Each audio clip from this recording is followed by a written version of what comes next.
Buenos días, estimados alumnos y alumnas, esperando que se encuentren ustedes muy bien.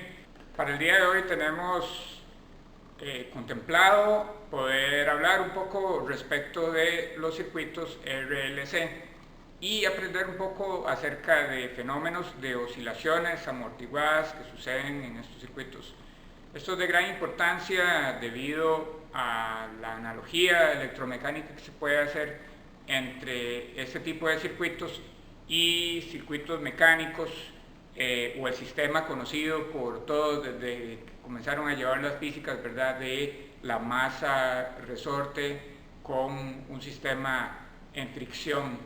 Entonces vamos a ir ahondando poco a poco respecto de este tipo de circuitos e ir viendo las diferentes posibilidades o los diferentes regímenes en donde este tipo de amortiguamiento sucede.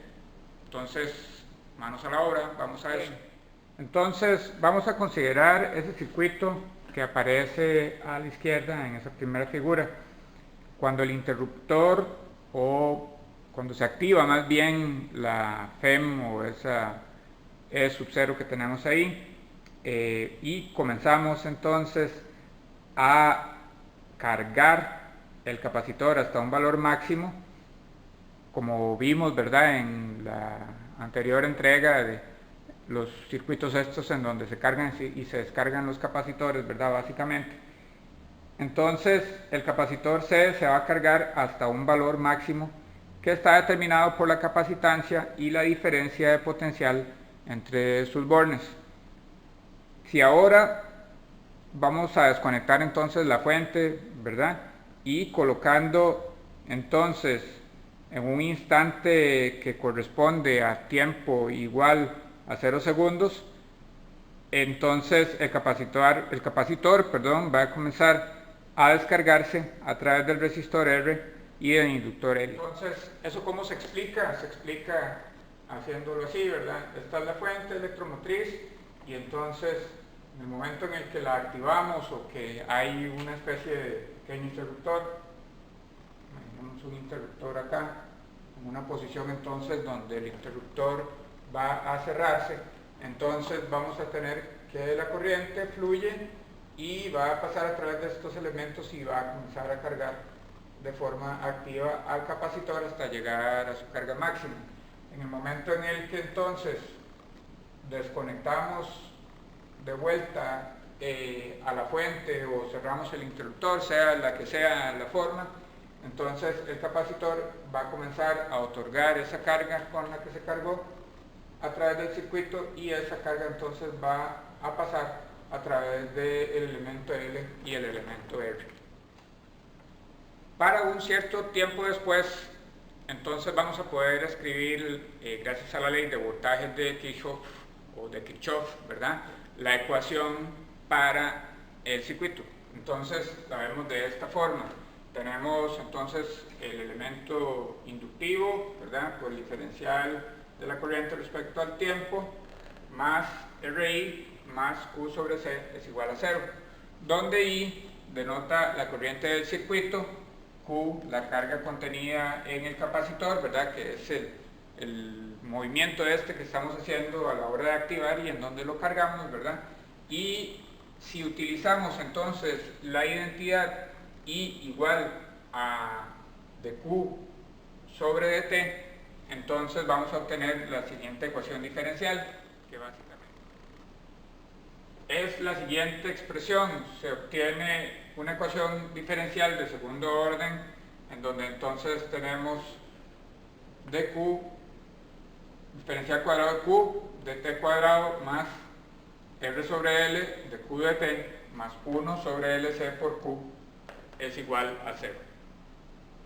Muy bien, esta ecuación tiene soluciones que dependen de valores de lambda de la ecuación característica, los cuales vamos a tener por ahí, ¿verdad? Entonces, de lambda cuadrado más r sobre l por lambda más 1 sobre lc igual a 0.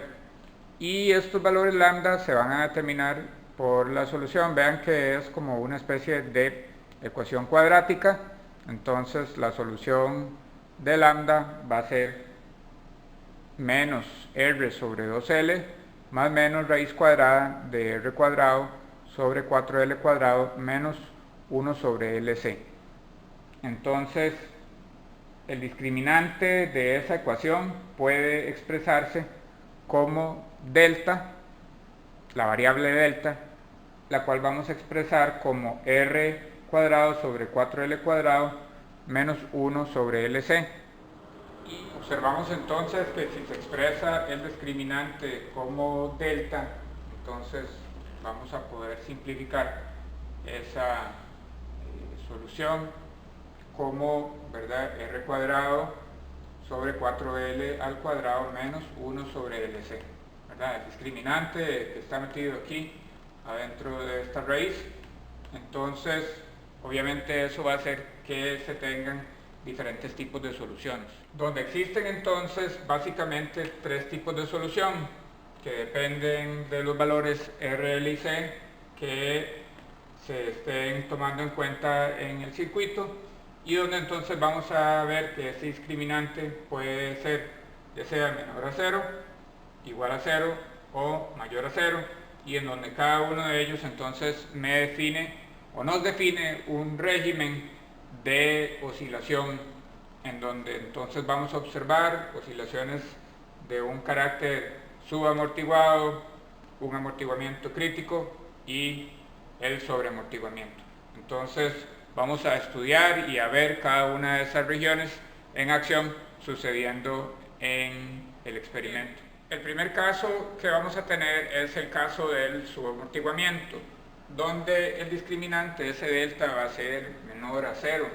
Entonces, lambda es complejo y además existe, para entonces poder resolver esa ecuación diferencial que observamos, una solución de forma armónica que es de la siguiente forma. Entonces, Q de t es igual a Q sub 0 exponencial de menos R sobre 2L por t coseno de omega prima t, donde para efectos de poder solucionar esta ecuación diferencial tuvo que usarse esa condición inicial donde Q en el tiempo 0 es igual a Q sub 0 y donde omega básicamente me expresa a mí una condición que vamos a ver dentro de muy poco, que es bastante interesante, que está por la raíz de 1 sobre LC menos R sobre 2L al cuadrado, y donde esto es conocido como la frecuencia natural del sistema. Bien, el voltaje a través del capacitor puede entonces escribirse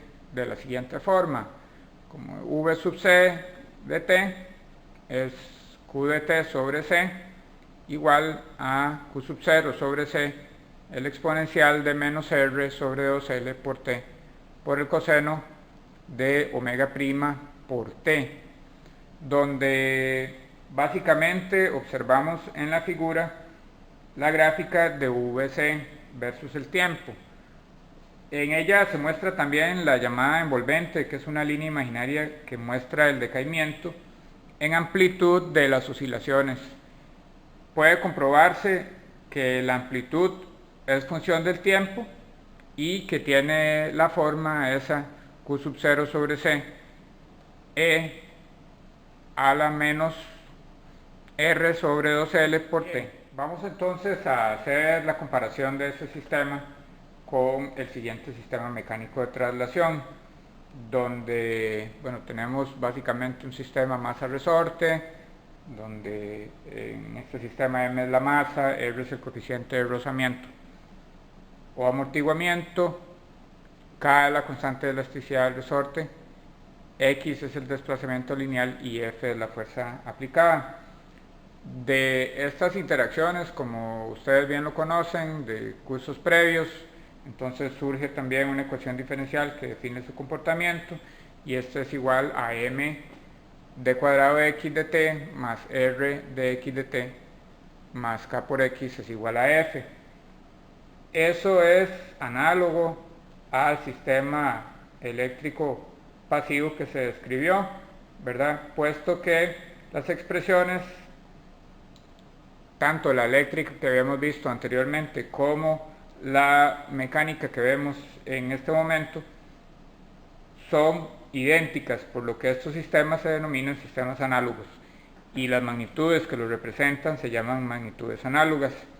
Entonces, esta correspondencia es conocida como analogía de impedancia o fuerza-tensión y se representa en la siguiente tabla, donde vamos a tener un sistema mecánico y versus un sistema eléctrico, donde entonces tenemos una correspondencia entre la fuerza en el sistema mecánico, la tensión en el eléctrico, el desplazamiento en el mecánico, carga en el eléctrico, velocidad en el mecánico, corriente en el eléctrico, constante de elasticidad K contra la capacidad o 1 sobre la capacitancia en el sistema eléctrico, el coeficiente de rozamiento o R en el sistema mecánico igual a la resistencia R en el sistema eléctrico, y finalmente la masa en el sistema mecánico corresponde a la inductancia en el sistema eléctrico. Muy bien, para comenzar a realizar entonces esta demostración práctica vamos a requerir los mismos elementos que se utilizaron en el experimento de la vez anterior, donde tenemos básicamente entonces a nuestro inductor, nuestra caja de capacitancias, nuestra caja de resistencias, y tenemos el generador de señales que vamos a necesitar para poder generar la onda cuadrada, y además la interfaz Pasco universal y el osciloscopio para poder entonces capturar esas señales y poderlas observar y estudiar. Bien, lo primero entonces es que vamos a ensamblar el circuito según se solicita para poder hacer la observación. Entonces lo primero sería ensamblar el generador de señales, que es el que tenemos acá, de manera tal que las terminales del mismo, una de ellas, que va a ser la terminal positiva, pueda ir entonces conectada con la caja de resistencias, que es la cajita que tenemos por acá, y donde vamos a tener el cuidado, ¿verdad?, de que esa terminal no esté expuesta para que no se vaya a dar ningún tipo de cortocircuito. Dejamos la otra terminal libre para el cierre que hay que hacer del lazo cerrado del circuito eventualmente. Luego de la otra terminal de la resistencia, entonces vamos a salir con un cable hacia el inductor. El inductor es este elemento que tenemos por acá.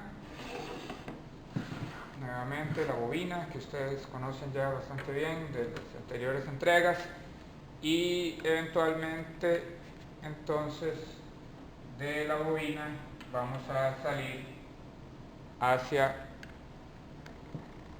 el capacitor, que es este elemento que tenemos por acá, donde vamos a conectar la terminal positiva del capacitor, y de la terminal negativa del capacitor entonces es que vamos a cerrar el circuito con el circuito que alimenta, o la línea madre que alimenta el circuito, y terminando entonces de cerrar el circuito cerrado o el bucle cerrado. Bien, eventualmente vamos a hacer un pequeño truco para poder poner las terminales con las que queremos medir. Entonces, donde básicamente voy a hacer unas extensiones de la conexión esta que va acá en el inductor, de manera que estos dos cables puedan entrar así, y otra extensión sobre el otro terminal, de manera tal que esto pueda entrar sin ninguna dificultad por acá. Muy bien, y entonces donde vamos a tener dos bornes en donde vamos a poder conectar entonces nuestro digitalizador de señales y nuestro osciloscopio. Vamos a conectar el canal A y el canal B del osciloscopio, donde mi interés en el canal A va a ser ver qué es lo que está pasando a través del capacitor, que es lo que vamos a hacer por aquí.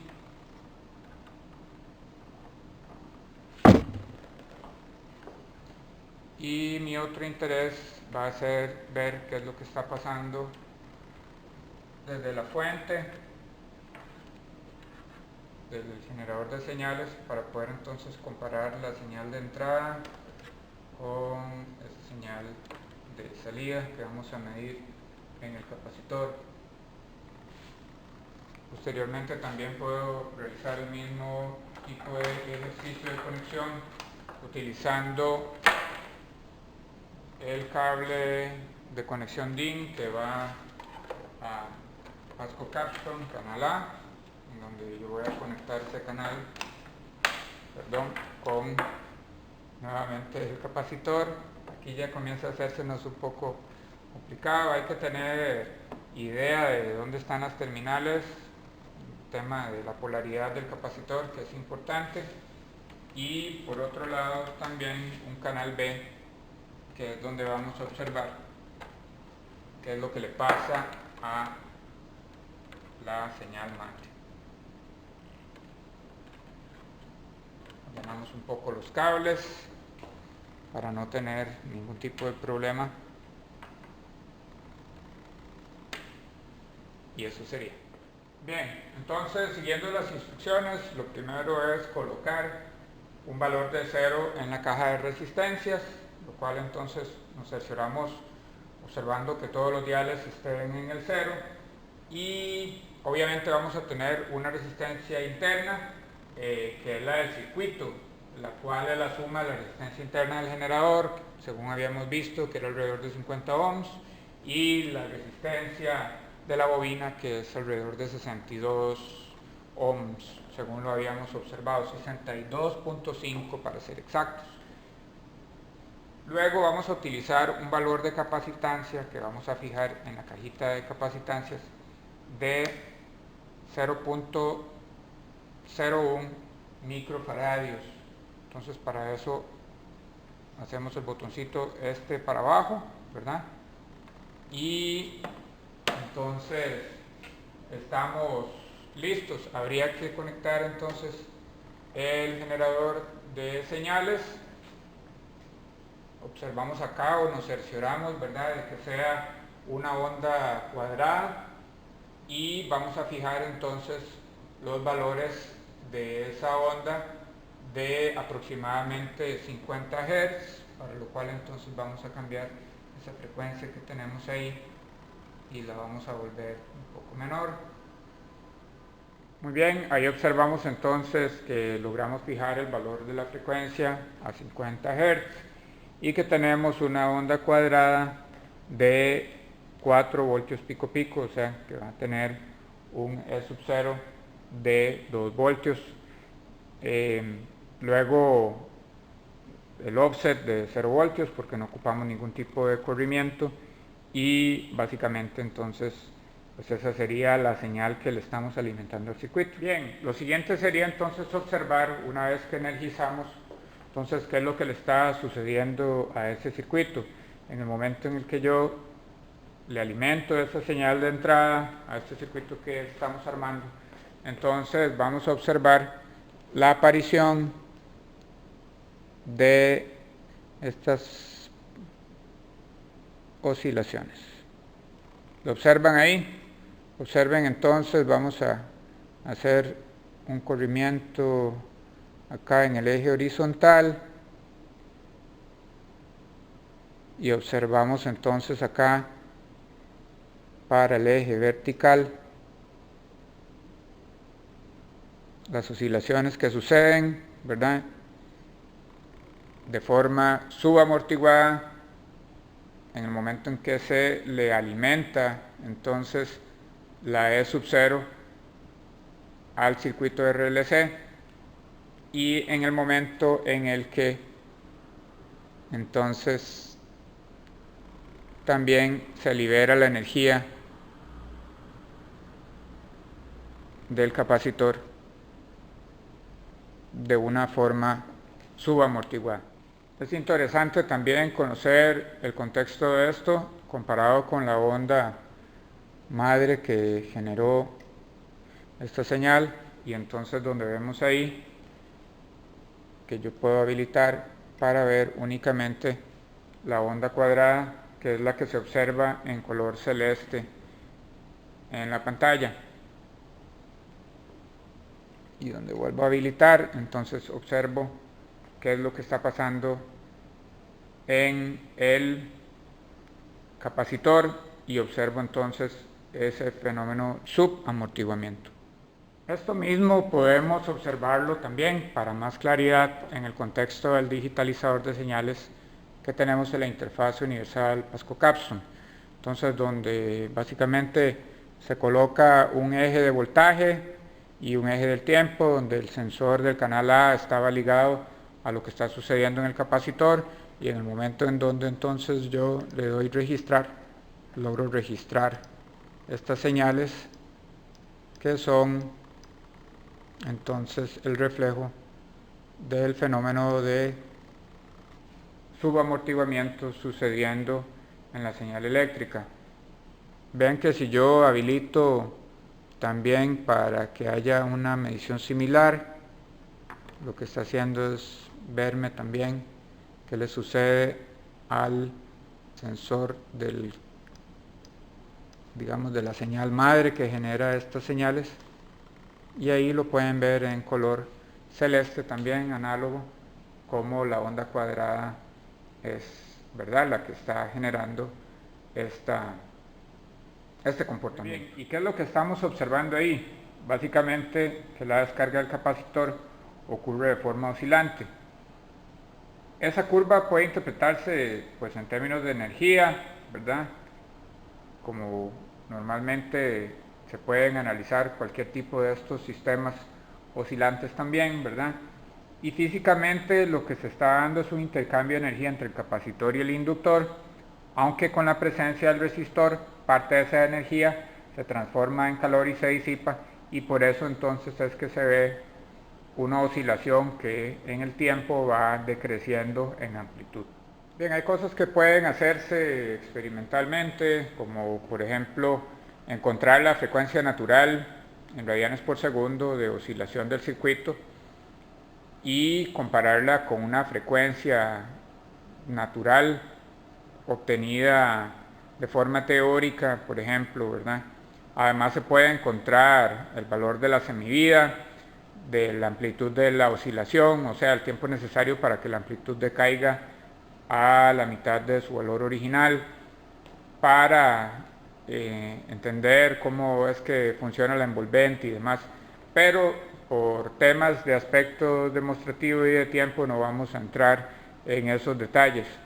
Es interesante decir que este es un fenómeno que es dependiente de la frecuencia, y en el momento entonces donde el valor de frecuencia es aumentado, entonces el fenómeno empieza a cambiar, comienza a generarse una onda en donde ya no hay tantas amortiguaciones, y eventualmente se llega a un valor máximo de amplitud donde al eliminar los armónicos, ¿verdad?, de la señal, se logra entonces entrar eventualmente en resonancia y con el sistema y a una frecuencia determinada, y encontrar entonces también cuál es el valor máximo de esa amplitud donde la onda se vuelve pues resonante con el sistema. Muy bien, el siguiente caso sería el caso B, que se conoce como el amortiguamiento crítico, que es básicamente la condición límite en la cual el sistema básicamente va a dejar de oscilar. a la resistencia que hay que agregar entonces para que se dé el fenómeno y que el discriminante sea igual a 0, entonces se le denomina resistencia crítica, y es este valor que entonces tenemos acá representado como R sub C es igual a 2 por la raíz de L sobre C. Entonces, si nosotros básicamente buscamos una solución para la función de carga, tomando en cuenta o en consideración ese discriminante igual a 0, entonces básicamente se va a volver la siguiente expresión. Tenemos a un Q de t que es igual a Q sub 0 por 1 más 1 sobre tau por el exponencial de menos t sobre tau, donde ¿quién es tau? Tau es básicamente una constante que tenemos de tiempo que está por la siguiente expresión. Tenemos que entonces es 2 por L sobre R. Si nos centramos entonces en una representación gráfica, vamos a tener que el voltaje en el capacitor se muestra en la siguiente figura. Entonces la señal básicamente tiende asintóticamente a 0 conforme el tiempo va a infinito, que es el caso que pues, no se observa acá, pero que podría verse como una cosa así, pero donde empieza como un evento inicial que lo genera, ¿verdad? Y a partir de ahí entonces se amortigua de forma crítica. Muy bien, esto vamos a poder observarlo experimentalmente de la siguiente forma. Vamos a hacer la escala acá. Básicamente entonces habría que buscar experimentalmente el valor de la resistencia crítica R sub C. Entonces, haciendo una estimación previa con el valor teórico, ¿verdad? Tenemos que ese valor de 2 por raíz de L sobre C, utilizando un valor de L de 863 milihenrios por un valor de C de 0.01 microfaradios, y haciendo el cálculo se obtiene aproximadamente un valor que está en el rango de los 18.579 ohms, o sea 18 kilo ohms, si 18.5, 18.6 kilo ohms. Si nosotros también adicionalmente a eso añadimos el valor de la resistencia de la caja y de la resistencia también interna que va a tener el generador de señales, entonces podemos obtener un valor más fino para ese valor de resistencia crítica con el que tenemos que comparar, pero básicamente digamos está en el mismo rango, ¿verdad? De que son 110 ohms comparado con 18.000, es algo muy pequeñito, ¿verdad? Lo vemos acá. Entonces, en el momento en el que yo comienzo a manipular la resistencia y le meto entonces 10 kilo ohms a mi sistema, entonces logro observar, por ejemplo, entonces cómo es que funciona el fenómeno. Vamos a quitar la señal de la fuente para que sea más fácil observar en este otro rango de cosas, ¿verdad? Entonces ahí esta es la señal de 10 kilo ohms, la podemos ver un poquito más intuitivamente por ahí, ¿verdad? Donde vemos los dos picos. Vean el pico este inicial, si yo subo el valor como para entenderlo un poco mejor. Vean que al principio es donde eventualmente intenta hacer la primera oscilación y después entonces decae, ¿verdad?, de manera crítica y tiende hacia el valor asintótico, ¿verdad?, de la E sub 0. Y donde comenzamos, ahorita están 10 kilo ohms, donde comenzamos entonces a meter 1, 2, 3, 4, y ahí incluso en 4 se ve completamente casi que detenido, 5, 6, 7, 8. Ahí incluso yo aseguraría o me atrevería a decir que ya estamos en otro régimen, estamos en un régimen mucho más sobreamortiguado, pero que más o menos por acá, ¿verdad?, es que se da entonces el fenómeno del amortiguamiento crítico. Y finalmente tenemos la condición de lo que se conoce como sobreamortiguamiento, en donde tenemos que ese delta va a ser mayor que 0 y donde básicamente la R es mucho mayor que esa resistencia crítica que se había calculado para el caso anterior. Dado a que la delta es mayor que 0, entonces la solución de la ecuación diferencial va a venir siendo una cosa de este estilo, ¿verdad? Donde tenemos que Q de t es igual a Q sub 0 y sobre la diferencia de los lambdas y después una diferencia, ¿verdad?, de exponenciales, lambda 1 por e exponencial a la lambda sub 2 por t menos lambda sub 2 por e por la lambda sub 1 por t. Básicamente soluciones de ecuaciones diferenciales con esas condiciones especiales. Si nos centramos en la forma de la curva, entonces lo que vamos a tener es que la R hace que la oscilación decaiga forzosamente, ¿verdad?, sin que haya de por medio entonces ningún otro tipo de fenómeno. Entonces vamos a observar eso en detalle en la práctica.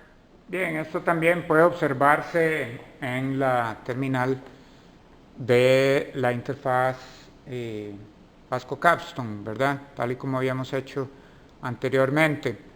Entonces, donde yo le doy registrar, observo, ¿verdad?, cómo se ve este amortiguamiento crítico, y donde entonces yo puedo ver el detalle, ¿verdad?, de cómo fue que en algún punto él, ¿verdad?, hizo la primera oscilación y luego, ¿verdad?, eventualmente, si lo observamos acá con más detalle, cómo eventualmente entonces tendió a ese valor asintótico. Bien, estamos observando entonces ahora el último paso y observando entonces cómo en el momento en el que yo sobrepaso el valor de esa resistencia crítica, entonces voy a comenzar a observar fenómenos de sobreamortiguamiento. Entonces nuevamente ahorita me encuentro en una región alrededor de los 12 kilo ohms,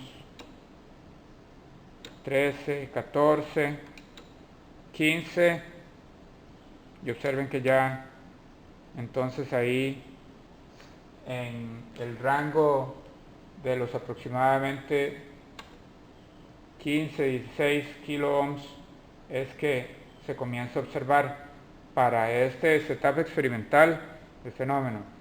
Parece haber un desviamiento bastante significativo con respecto a el valor teórico, digamos, que la ecuación arrojaba para el amortiguamiento crítico, pero el fenómeno sí se logra observar de forma práctica en los datos estos experimentales. Y observamos también, si queremos ver, digamos, como toda la onda completa, entonces también pues en el otro lado, como eventualmente también, ¿verdad?, al oscilar la onda cuadrada, entonces observamos también el pico correspondiente a cómo eso también se logra eliminar si nosotros entonces aumentamos la resistencia más allá del valor de la resistencia crítica.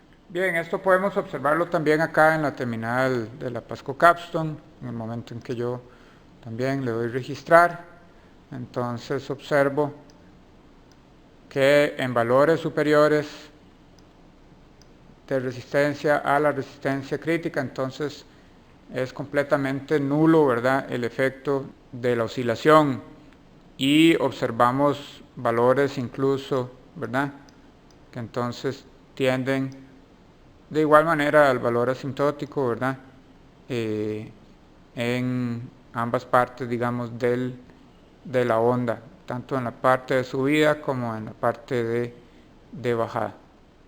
Bueno, muy bien, yo espero que la explicación haya sido entonces de su agrado y que le den like a este canal. Estamos haciendo un esfuerzo ahí poco a poco, ¿verdad? Tenemos esta cosa como de estarnos soltando, es la primera vez que hago esto en mi vida, pero creo que se va desarrollando bien y es entretenido y puede ayudarles a ustedes a comprender un poco mejor entonces estos conceptos que están estudiando desde la perspectiva teórica. Sin más me despido, que estén bien y hasta la próxima. Chao.